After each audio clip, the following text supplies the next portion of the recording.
Welcome to Ticats Chalk Talk, everyone. Late last week, the Canadian Football League Scouting Bureau released their December rankings of the top 20 draft-eligible players for the 2016 CFL Draft. Now, since the Edmonton Eskimos won the 103rd Grey Cup, the coaching carousel in the CFL, as you know, has been crazy. Chris Jones moving almost his entire staff from Edmonton to Regina, Jason Moss returning to the City of Champions, where he once played as the starting quarterback, Wally Buono returning to the sidelines in BC on short notice, and Mark Trestman returning to the CFL to be the ball boy, signing a long-term deal with the Atlantic Schooners.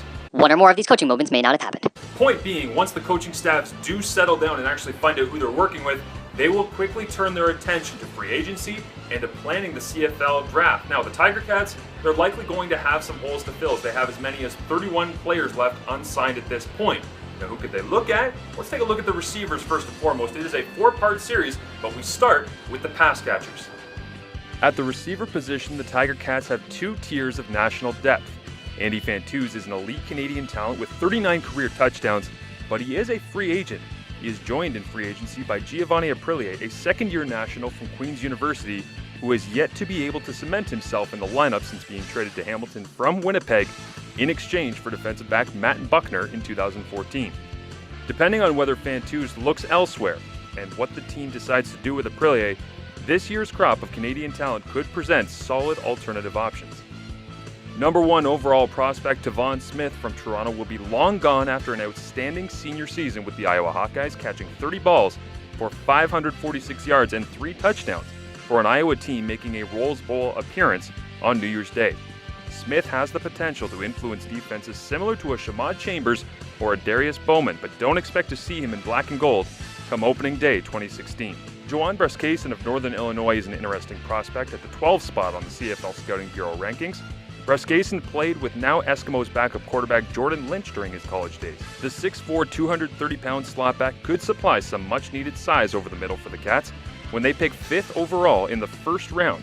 I see Brascason's comparable as Manny Arsenault of the BC Lions. Brian Jones of Grand Lake, Nova Scotia and Acadia University offers a similar body and skill set to Andy Fantuz. In case of emergency with Fantuz leaving, the Ticats could break the glass and reach for Jones, who jumped onto the Scouting Bureau rankings at number 18 in December after being unranked previously. His CFL comparable is Brad Sinopoli, a solid, steady, dangerous threat with great hands.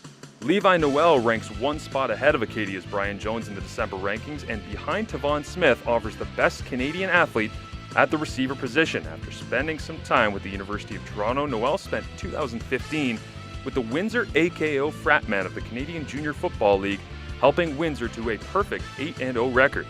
Noel did fall 5 spots from 12th to 17th on the Scouting Bureau's list of available Canadian prospects in the December round of evaluations. The lowest-ranked receiver of the available Canadians on the December rankings is Burlington native, who greatly outperformed all previously mentioned pass catchers at the 2015 CIS East-West Bowl. Doug Corby went for 131 yards on 4 catches, including 3 touchdowns, while being named the East-West Bowl MVP in front of CFL scouts and evaluators. Corby is a lanky 6'2", 190. He runs good routes and has the ability at the CIS level to push the defense back with a deep threat. What has separated Corby in his time spent at Queen's University is his ability to create after the catch. His CFL comparable is likely a Mike Bradwell type of possession receiver. A receiver who didn't make the top 20 ranking but could be a possibility as a late-round draft pick is Brett Blasco of the Calgary Dinos. Blasco started as a receiver, kicker, and returner at Corpus Christi High School in Burlington. He was named High School Athlete of the Year, a 2-time Halton All-Star in football, and a Golden Horseshoe All-Star 2 years in a row. Blasco stands at 6 feet 4 inches tall with a massive wingspan and controlled route running. He has battled injuries throughout his senior seasons in Calgary, but when healthy, has the potential to keep defenses honest. His CFL comparable is Corey Watson, who was taken 9th overall in the 2010 draft by the Winnipeg Blue Bombers. Where the Ticats go to find receivers is anyone's guess. They may not even look at the draft to try to fill out a group that is already so skilled and well assembled, but if they do, you can expect to hear one or more of these names announced on draft day and in black and gold when Training Camp 2016 rolls around. Stay tuned for the next edition of Ticats Chalk Talk, and I'll be looking at and evaluating the talent that is available in the 2016 CFL Draft along the offensive line. For TSN 1150 Hamilton, I'm Marshall Ferguson.